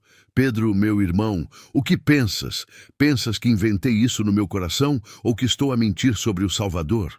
É Levi, Mateus, quem encerra a discussão, defendendo-a com uma das frases mais belas da literatura gnóstica. Pedro, tu sempre foste exaltado. Agora vejo-te a contender contra a mulher como se fosses um adversário. Mas, se o Salvador a fez digna, quem és tu para rejeitá-la? Certamente o Salvador a conhece muito bem. É por isso que a amou mais do que a nós. Amou mais do que a nós. Essa afirmação ecoa em outro texto encontrado no mesmo jarro, o Evangelho de Filipe. Este é o texto que lançou 1000 teorias da conspiração e que inspirou O Código da Vinci, de Dan Brown. O texto é fragmentado, cheio de buracos, lacunas, onde o papiro foi comido por traças ou pelo tempo. Mas há uma passagem legível que diz: "E a companheira do Salvador é Maria Madalena. Ele a amava mais do que a todos os discípulos e costumava beijá-la muitas vezes na..." E aqui, tragicamente, há um buraco no papiro. Onde é que ele a beijava? A reconstrução mais provável, baseada na gramática copta, é na boca. Para a mente moderna do século XXI, ler beijava na boca e amava mais que todos acende imediatamente a luz do romance. Casamento, sexo, filhos, a ideia de que Jesus e Maria Madalena eram um casal tornou-se a teoria favorita da cultura pop. E há argumentos históricos para isso. Na cultura judaica do século I, um rabino solteiro era uma anomalia. O celibato não era uma virtude comum. A obrigação religiosa era crescei e multiplicai-vos. Se Jesus era um rabi plenamente judeu, por que não seria casado? E se fosse casado, quem seria a esposa, senão a mulher que o seguia por toda a parte, que financiava o seu ministério e que foi a primeira a vê-lo ressuscitado? No entanto, precisamos ser honestos com os textos gnósticos. Eles não são diários de fofoca, são textos altamente simbólicos. Para os gnósticos, o beijo não era preliminar sexual. Era o sacramento da transmissão do pneuma, espírito sopro. Beijar na boca significava passar a palavra, o logos, diretamente de um ser para o outro. Significava que eles partilhavam o mesmo hálito vital. Quando o Evangelho de Filipe diz que ele a beijava, está a dizer teologicamente: ela é a única que possui a verdade completa de Jesus. Ela respirou o que ele respirou. O texto chama-a de koinonos. Esta palavra grega é difícil de traduzir. Pode significar esposa, mas também significa companheira, sócia, parceira de negócios, cúmplice. Indica uma relação de igualdade profunda. Seja essa relação romântica ou puramente espiritual, o resultado é o mesmo. Maria Madalena é elevada a um patamar que nenhum homem alcançou. Há ainda um terceiro texto, o Evangelho de Tomé, que tem um final bizarro e perturbador, mas revelador. No versículo 114, Pedro, sempre ele, diz a Jesus: "Que Maria saia do nosso meio, pois as mulheres não são dignas da vida." Jesus responde: "Eis que eu a guiarei para fazê-la macho, para que ela também possa tornar-se um espírito vivo, pois toda mulher que se fizer macho entrará no reino dos céus." Calma, Jesus não está a falar de mudança de sexo física. Na filosofia antiga, o feminino era associado à terra, à paixão, ao corpo perecível. O masculino era associado ao espírito, ao intelecto, ao eterno. O que Jesus está a dizer, na linguagem da época, é que Maria Madalena transcendeu as limitações biológicas e sociais do seu gênero. Ela atingiu a estatura espiritual completa. Ela não é apenas uma mulher na visão misógina de Pedro. Ela é um espírito vivo, igual ou superior a qualquer homem ali presente. A descoberta de Nag Hammadi mudou tudo.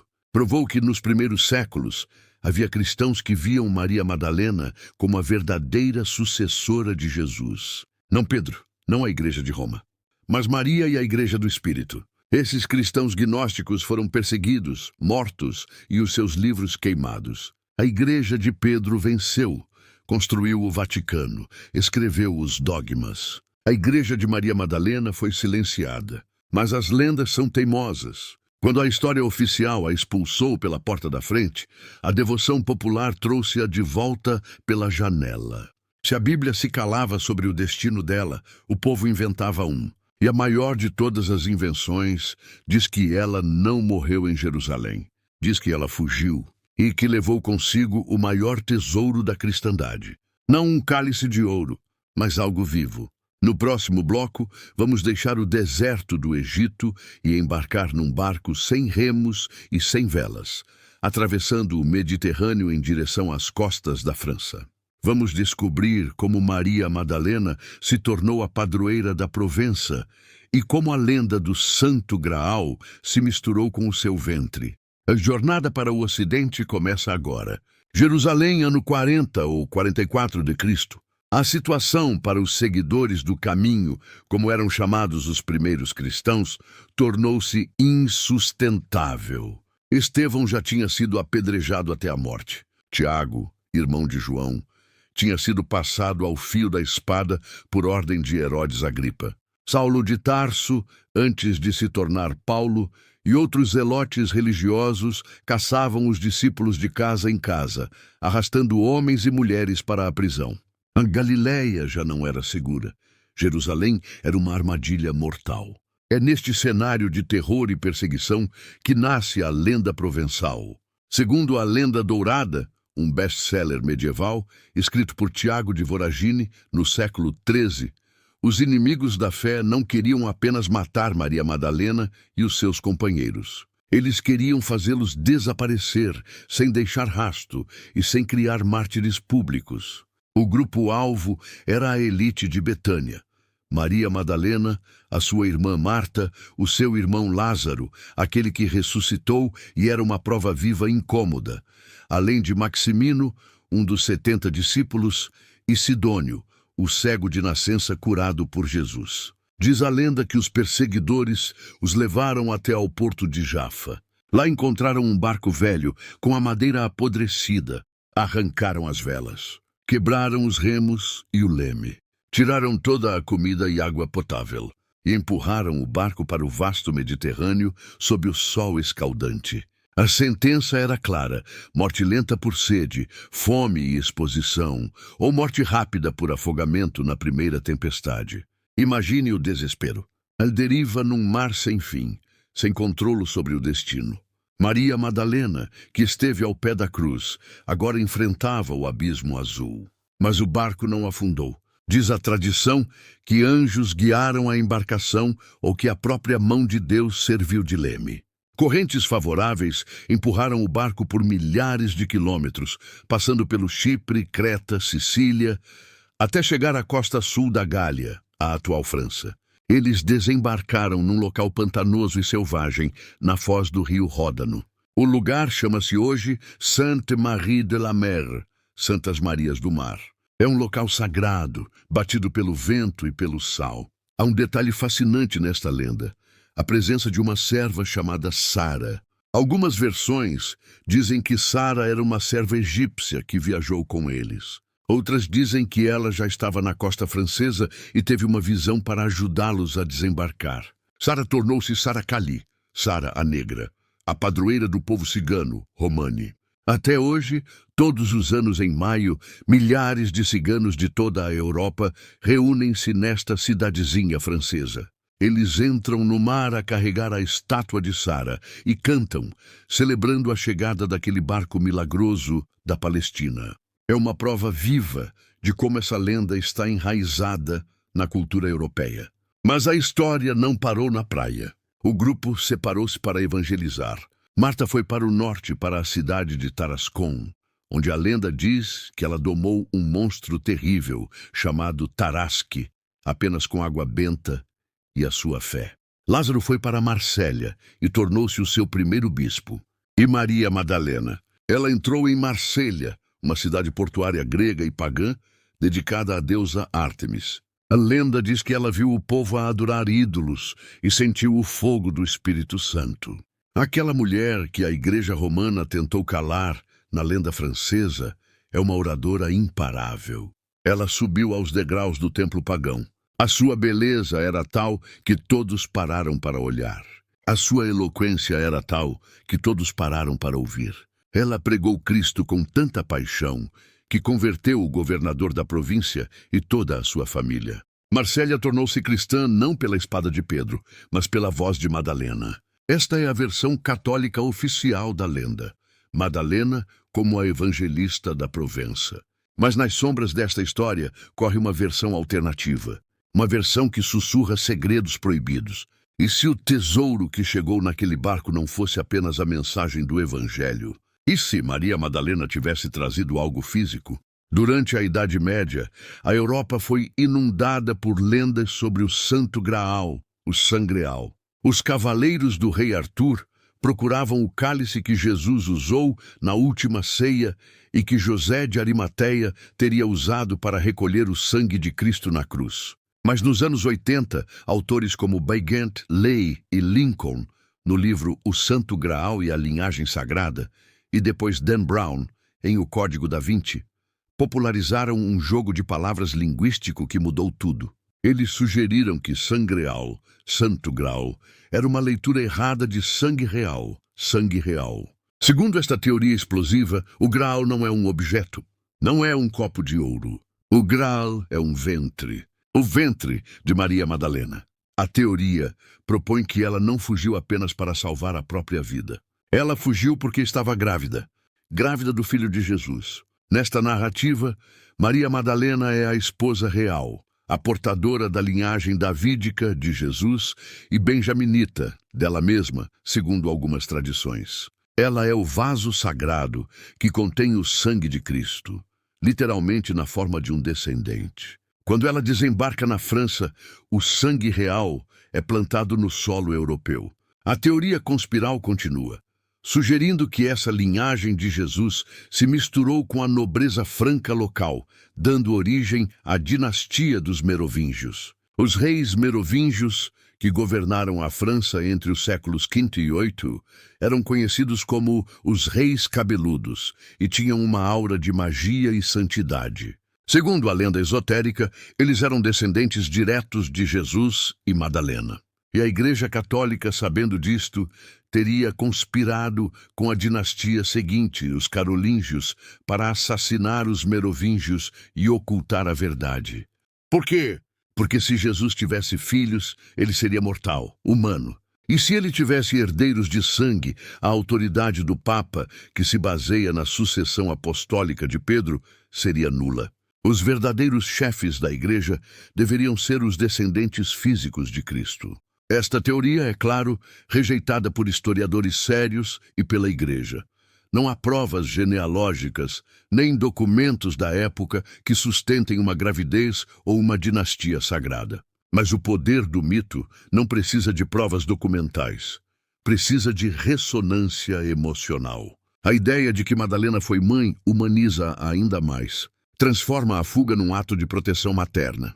O Graal deixa de ser um objeto frio e distante e torna-se a história de uma família perseguida. Mas voltando à lenda medieval aceitável, depois de converter Marselha, Maria Madalena sentiu que a sua missão pública estava cumprida. A multidão cansava-a, a fama não lhe interessava. A alma dela, que um dia foi torturada por demônios e depois pacificada pelo Messias, ansiava pelo silêncio. Ela queria estar sozinha com as suas memórias. Ela queria reviver na sua mente cada palavra, cada olhar, cada gesto dele. Então, ela despediu-se de Lázaro e dos amigos e caminhou em direção às montanhas escarpadas do maciço de Saint-Baume. Baume, em provençal, significa gruta. Era uma floresta densa, sagrada para os druidas antigos, cheia de carvalhos e teixos. Lá em cima, numa parede de rocha vertical, havia uma caverna natural, fria, úmida, virada para o norte, onde o sol mal entrava. E foi lá que ela escolheu viver os seus últimos dias. Não num palácio, não numa catedral, mas numa caverna suspensa entre o céu e a terra, tal como o seu mestre esteve na cruz. A transformação final estava prestes a acontecer. A mulher rica de Magdala, a discípula itinerante, a apóstola da ressurreição, a pregadora de Marselha, agora tornar-se-ia a eremita mística. E as lendas sobre o que aconteceu naquela caverna durante 30 anos são algumas das mais belas e estranhas de toda a hagiografia cristã. Dizem que ela não precisava de comer pão nem beber água. Dizem que 7 vezes por dia os anjos vinham buscá-la. Eles levantavam o seu corpo físico no ar e levavam-na até as esferas celestiais, onde ela ouvia os coros divinos. Essa música dos céus saciava a sua fome e a sua sede. Ela tornou-se um ser quase angélico. As suas roupas apodreceram com o tempo, mas num milagre de pudor divino, o seu cabelo cresceu. Cresceu tanto que cobriu todo o seu corpo como um manto dourado ou avermelhado. Esta imagem da mulher coberta de cabelos influenciou profundamente a arte, confundindo-se por vezes com a lenda de Santa Maria Egipciaca. Durante 30 anos, ela viveu em êxtase contínuo, até que chegou o dia final. O dia em que o corpo não aguentou mais a intensidade do espírito. Mas ela não morreu sozinha na caverna. A lenda precisava de uma testemunha para o fim, assim como ela foi testemunha para o fim de Jesus. E essa testemunha foi o bispo Maximino. No próximo bloco, desceremos da montanha sagrada para entrar na basílica, onde, até hoje, repousa algo que desafia a ciência e atrai milhões de peregrinos. Vamos olhar face a face para o suposto crânio de Maria Madalena. E vamos descobrir o mistério do Noli Me Tangere, gravado na própria pele dela. Aqui está o bloco 9 de 10. Estamos a aproximar-nos do final da nossa jornada épica. Depois de viver 30 anos em êxtase na Gruta Fria, chega o momento da morte de Maria Madalena. Mas, como tudo na vida dela, a morte não é o fim. É o início de um mistério arqueológico que dura até hoje. E como você pediu, incluí um momento crucial para pedir a inscrição no canal, inserido estrategicamente para não quebrar o clima da narrativa. Bloco 9. O milagre final, o túmulo perdido e a face revelada. 30 anos se passaram na solidão da montanha de Saint-Baume. A mulher que um dia foi rica e influente em Magdala, agora é uma anciã santa, vestida apenas com os seus longos cabelos e a graça de Deus. Diz a lenda que ela sabia que a sua hora estava a chegar. No dia da sua morte, ela não desceu a montanha a caminhar. O corpo estava demasiado fraco, gasto pela penitência extrema. Foram os anjos mais uma vez que a carregaram. Eles levaram-na suavemente pelos ares até à planície, depositando-a na Via Aurélia, onde havia um pequeno oratório construído por São Maximino, o seu velho amigo e companheiro de barco, que agora era bispo. Maximino estava à espera. Ele viu a amiga chegar não a andar, mas a flutuar, sustentada por seres de luz. Ele administrou-lhe a Eucaristia, a última comunhão. E ali, diante do altar, Maria Madalena suspirou pela última vez. A lenda diz que a alma dela voou para o céu na forma de uma pomba branca e que naquele instante um perfume avassalador de flores invadiu toda a região. O cheiro da santidade. Maximino, com lágrimas nos olhos, enterrou-a com honras. Ele colocou o corpo num sarcófago de alabastro, o mesmo material do vaso de perfume que ela, na tradição confundida, teria usado para ungir Jesus. Ele ordenou que, quando ele próprio morresse, fosse enterrado ao lado dela. Durante alguns séculos, o túmulo foi um local de paz e peregrinação. Mas a história é violenta. No século VIII, uma nova ameaça surgiu no horizonte. Os sarracenos. Os exércitos mouros islâmicos invadiram o sul da França, destruindo igrejas e mosteiros. Os monges cassianitas, que guardavam o corpo de Madalena, ficaram apavorados. Eles sabiam que, se os invasores encontrassem as relíquias da apóstola, elas seriam profanadas ou destruídas. Então tomaram uma decisão drástica e secreta. Numa noite escura de dezembro de 710 d.C., eles abriram o sarcófago de mármore, retiraram os ossos, colocaram-nos num outro sarcófago mais simples e esconderam tudo num buraco fundo, tapando-o e cobrindo-o com terra para que parecesse chão comum. Para garantir que o segredo não se perdesse, deixaram um papiro e uma tábua de madeira encerada junto aos ossos, identificando de quem eram. Os monges morreram. O mosteiro foi destruído. O tempo passou. E o local exato do túmulo de Maria Madalena foi esquecido. Durante 500 anos, o mundo pensou que ela estava perdida para sempre. Houve até uma abadia na Borgonha, Vézelay, que alegou ter os ossos, atraindo peregrinos e dinheiro com uma mentira piedosa. Mas a verdade estava à espera de um sonhador. O ano é 1279. Carlos II de Anjou, conde de Provença e sobrinho do rei São Luís, começou a ter sonhos estranhos, visões. Ele sentia uma atração inexplicável pela velha cripta de Saint-Maximin. Algo lhe dizia, ela está aqui. Desafiando os céticos e o clero local, Carlos ordenou uma escavação. Ele mesmo desceu à poeira com os trabalhadores. Eles cavaram onde os antigos registros sugeriam. No dia 9 de dezembro de 1279, as picaretas bateram em pedra. Eles levantaram uma laje pesada. E de repente aconteceu. As crônicas da época relatam que assim que o túmulo foi aberto, um cheiro maravilhoso e muito doce de perfume saiu, como se tivessem aberto um armazém de essências aromáticas. O cheiro era tão forte que as pessoas na rua, fora da igreja, pararam para sentir. Carlos II desceu e encontrou os ossos.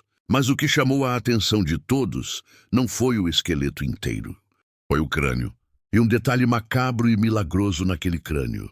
Havia um pedaço de carne e pele na região da testa e da têmpora que não tinha apodrecido. Estava fresco, aderido ao osso, enquanto todo o resto era pó. Os teólogos da época examinaram aquilo com assombro e chegaram a uma conclusão que arrepia os fiéis até hoje. Eles disseram: este é o local onde Jesus tocou nela. Lembra-se da manhã da ressurreição? Quando Jesus diz, noli me tangere, não me toques, a tradição medieval interpretou isso de forma física. Jesus tocou na testa dela com o dedo ressuscitado para afastar ou abençoar. E aquele toque divino cauterizou a carne, tornando-a incorruptível. Aquele pedaço de pele foi chamado de noli me tangere. Carlos II ficou maravilhado. Ele mandou fazer um relicário de ouro e cristal magnífico, em forma de busto, para guardar o crânio e o noli me tangere, e construiu uma basílica imensa, a Basílica de Saint-Maximin-la-Sainte-Baume, que é considerada o terceiro túmulo da cristandade, depois do Santo Sepulcro em Jerusalém e de São Pedro em Roma. Pausa narrativa, interação com o público. E aqui, no meio desta descoberta fascinante, eu preciso fazer uma pausa rápida. Estamos a desvendar segredos que ficaram escondidos por séculos. A história de Maria Madalena é apenas uma das muitas que foram esquecidas ou alteradas pelo tempo.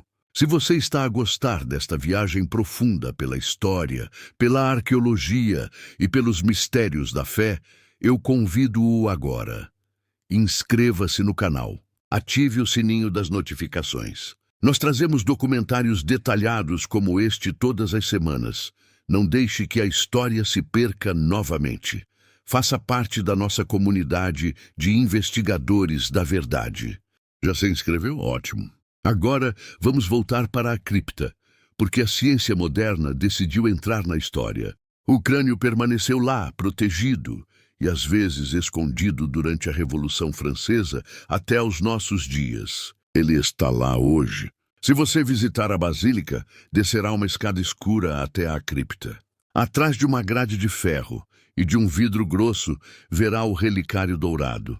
E lá dentro, uma face negra, mumificada, a olhar para si. É uma visão assustadora e hipnótica. Mas será que é mesmo ela?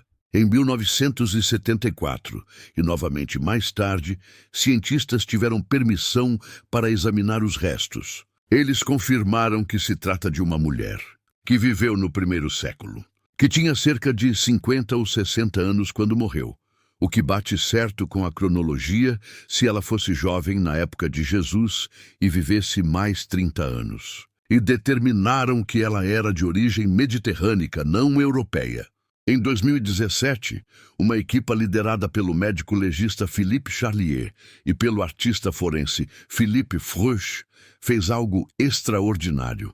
Eles usaram a fotogrametria para escanear o crânio em 3D, sem precisar de o tirar do vidro, e reconstruíram o rosto. O resultado chocou muita gente.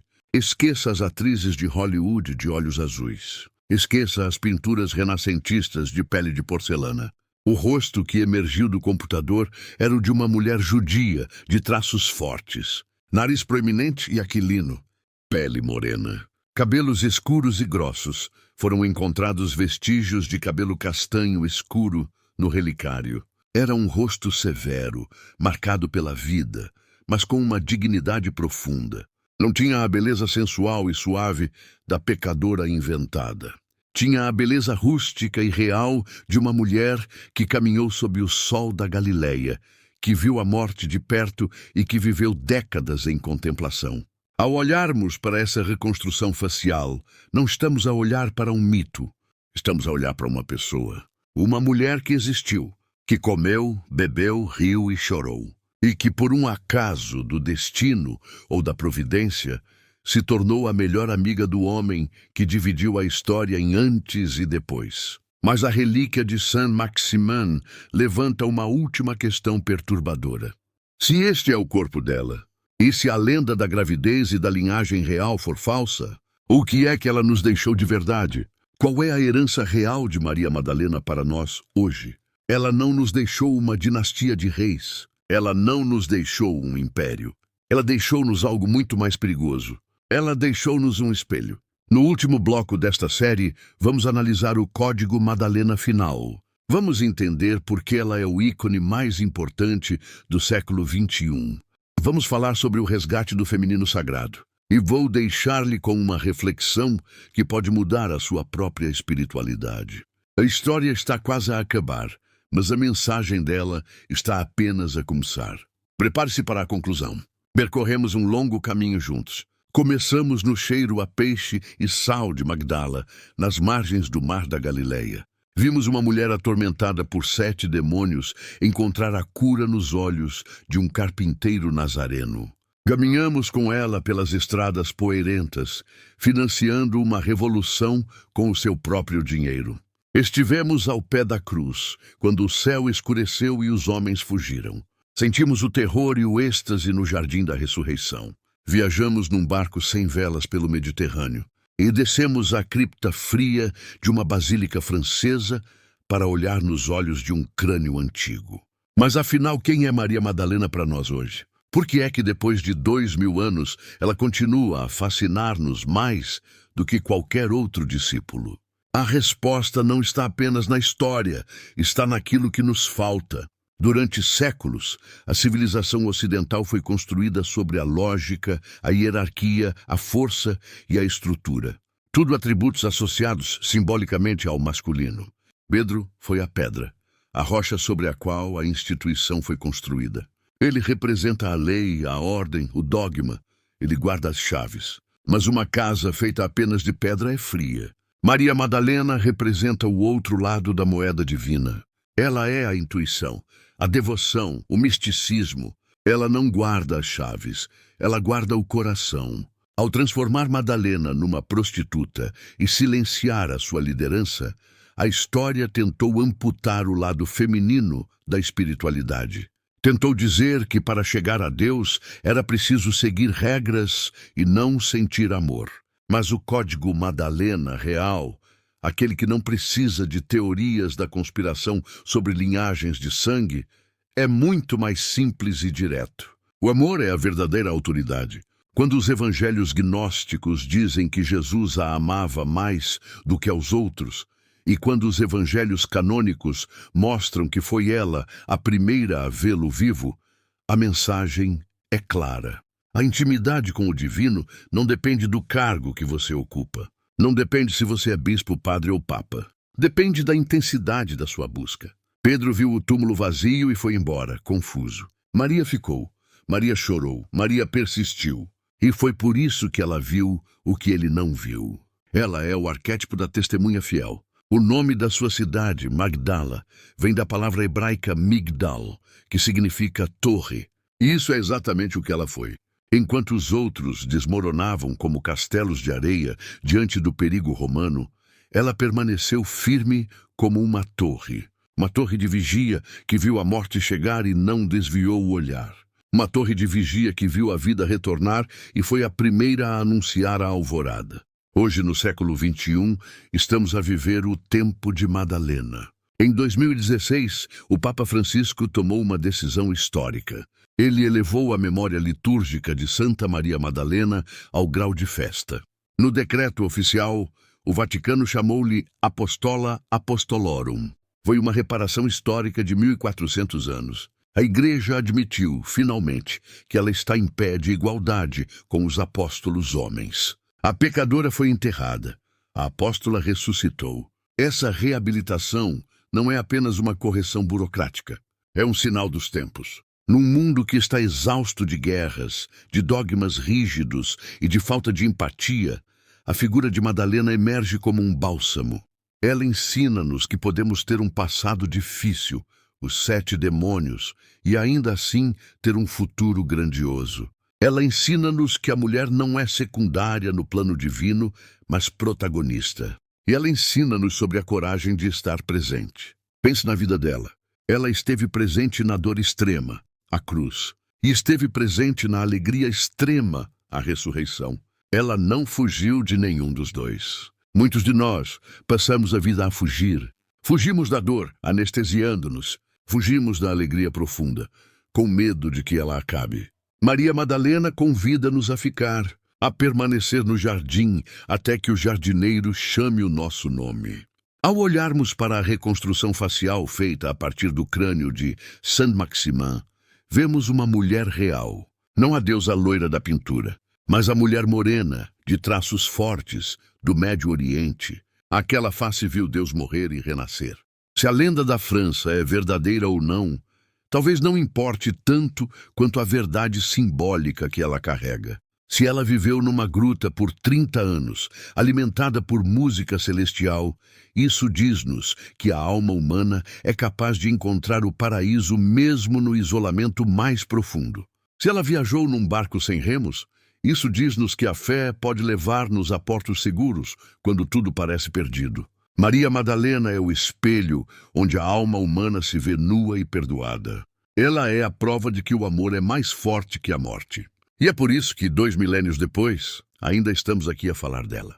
É tentar decifrar o seu mistério. Talvez o maior segredo não seja se ela teve filhos ou se foi para a França.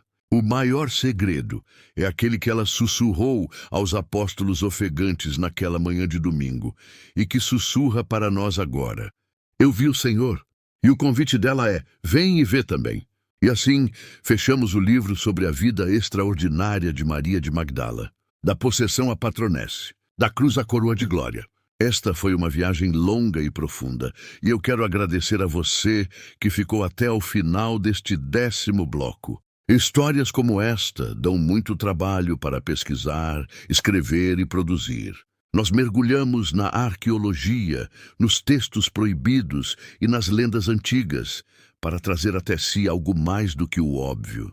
Se esta história tocou o seu coração, ou se aprendeu algo novo, que mudou a sua visão sobre esta mulher fascinante, eu peço-lhe 3 coisas rápidas. Primeiro, deixe um comentário abaixo.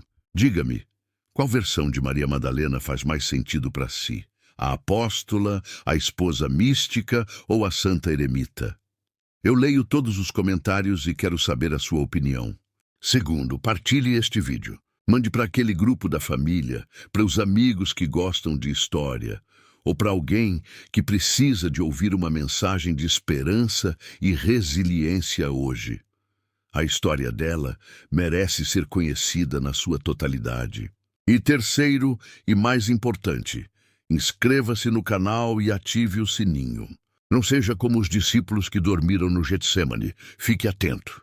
Temos muitos outros mistérios da antiguidade, biografias de grandes personagens e segredos da arqueologia bíblica a caminho. Você não vai querer perder o próximo documentário. Obrigado por assistir. Que nota essa história merece? De 0 até 10. Comente. Adoramos ler os comentários de vocês. Deixamos o coração e sempre respondemos. Até a próxima. Te aguardo no próximo vídeo.